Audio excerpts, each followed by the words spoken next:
Alors, à présent, en fait, si on regarde un petit peu les origines historiques de ce concept, la plupart des auteurs font remonter le phénomène finalement à, au Longitude Act, en fait, qui avait été émis en 1714 par le gouvernement britannique.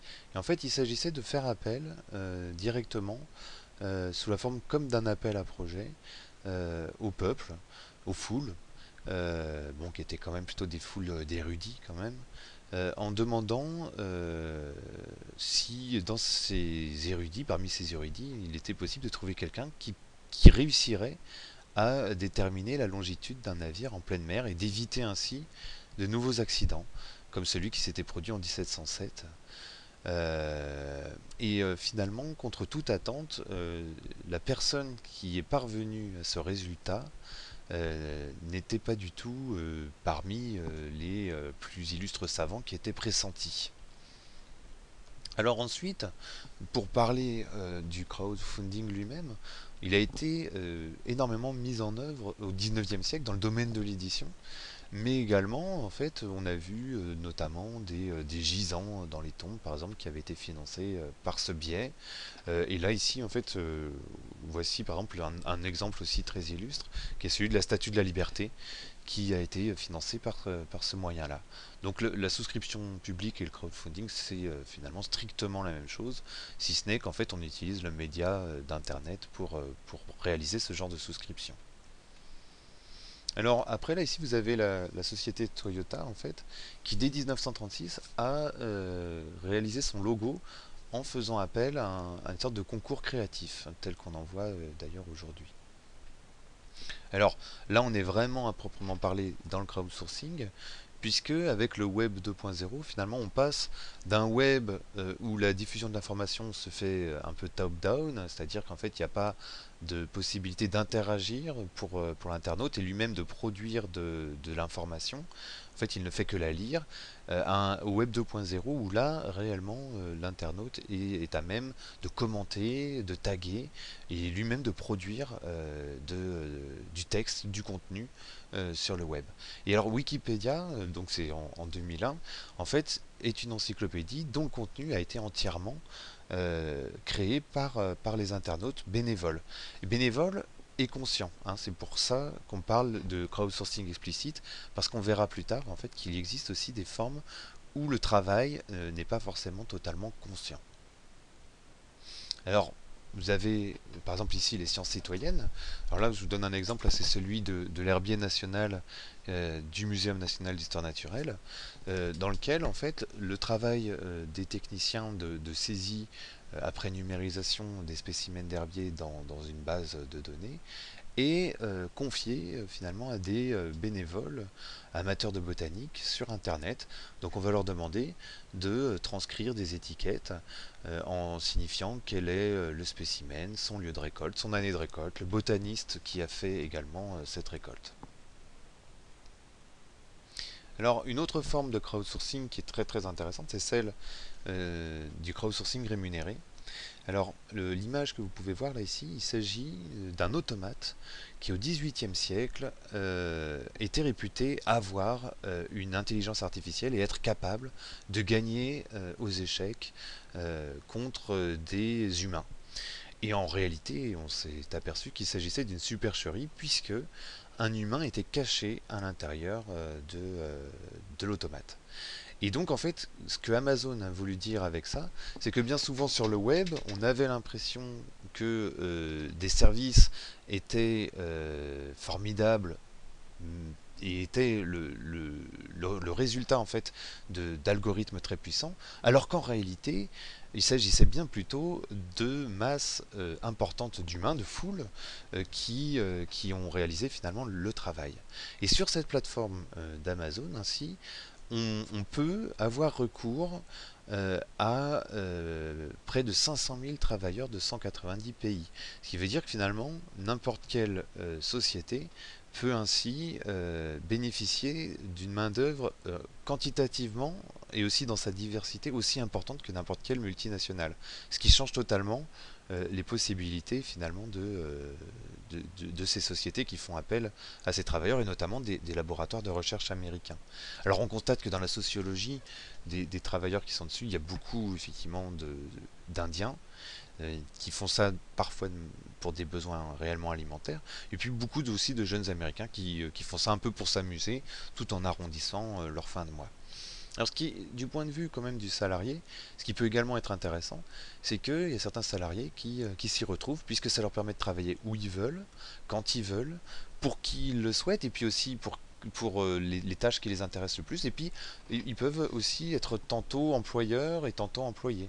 Et puis surtout, en fait, ils peuvent aussi travailler autant qu'ils le souhaitent. C'est aussi parfois une volonté de certaines personnes. Alors, tout à l'heure, on l'a déjà un petit peu évoqué. Il y a une autre forme de crowdsourcing qui est le crowdsourcing implicite, qu'on pourrait qualifier aussi d'involontaire. Là, vous y avez tous participé, puisque ce que vous voyez, ce petit dessin ne vous est pas inconnu. En fait, vous voyez que quand vous voulez, par exemple, créer un compte sur un site web, ça peut être Yahoo, Facebook et bien d'autres, et bien souvent, on vous demande de ressaisir ces mots déformés afin de prouver que vous n'êtes pas un robot malveillant qui va venir créer en masse des comptes sur tel ou tel site web. Eh bien, le premier mot sert effectivement à prouver que vous n'êtes pas un robot, mais le deuxième, en fait, vous travaillez à corriger l'OCR de projets tels que Google Maps ou Google Books. Alors en effet, en fait, si on regarde comment ça fonctionne, par exemple Google Books a numérisé 30 millions de livres. Ces 30 millions de livres, après, ont fait l'objet d'une reconnaissance de caractère pour pouvoir identifier réellement les mots qui sont dedans et les rendre recherchables, indexables par les moteurs de recherche, et lisibles aussi sur des liseuses. Et en fait, eh bien, ce dont on se rend compte, c'est que finalement, il y a un certain nombre de mots qui n'ont aucune occurrence dans des dictionnaires. Donc là, on suppose qu'ils ont mal été reconnus par les logiciels d'OCR. Donc ce sont ces mots-là qui sont après renvoyés vers les internautes. Et la saisie d'un internaute est considérée un peu comme un vote. Et au bout de 3 votes, eh bien, le mot est réputé comme étant validé. Alors, parfois, il y a des contradictions. Dans ce cas-là, on va faire voter davantage d'internautes. Et si on fait le calcul, au total, Google va bénéficier d'un travail gratuit de masse très très importante d'internautes dans le monde, qui est équivalent à peu près à 146 millions d'euros par an d'après mes calculs, mais qui est vraiment dispersé entre énormément d'internautes.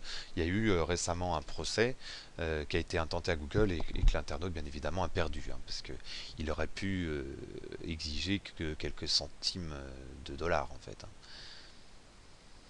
Alors là, c'est aussi un projet de science citoyenne, mais qui n'est pas aussi sans rappeler le crowdsourcing implicite, puisqu'en fait là, l'internaute télécharge une application sur son smartphone qui lui permet d'identifier le chant des oiseaux, ici par exemple des bécasses.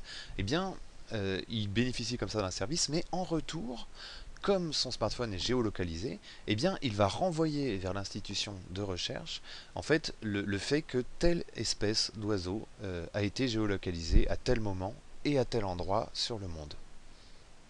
Donc il y a vraiment une contrepartie. Alors après vous avez la gamification, c'est-à-dire le fait de demander aux internautes de produire des données à forte valeur ajoutée sous la forme de jeu. Là ici vous avez un jeu par exemple de puzzle qui permet d'améliorer la connaissance qu'on a des protéines. Alors, ce qui est assez récurrent dans tous ces projets, c'est la notion de sagesse des foules, qui est une notion qui est un peu héritée quand même de Francis Galton, qui était le cousin de Darwin, et qui, à l'occasion d'un concours sur une foire aux bestiaux, en fait, où il s'agissait de deviner quel était le poids d'un bœuf pour probablement gagner quelque chose, eh bien, il s'est amusé à faire la moyenne de toutes les estimations des personnes, et il a constaté que cette moyenne était très très proche du poids réel du bœuf. Cette expérience, on peut la recommencer en amphithéâtre, en montrant un bocal rempli de billes, et en demandant aux étudiants de deviner combien il y a de billes dans le bocal, et en fait si on fait la moyenne de leurs estimations, bien souvent, on est très très proche de la réalité.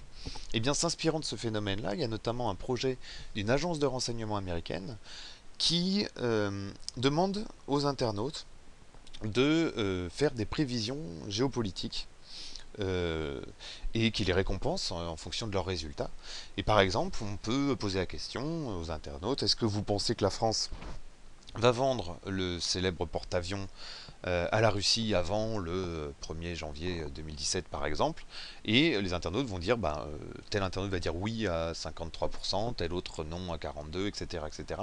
Et en faisant la moyenne, eh bien cette agence de renseignement s'est aperçue qu'elle obtenait parfois de meilleurs résultats que les prévisions de ses meilleurs analystes.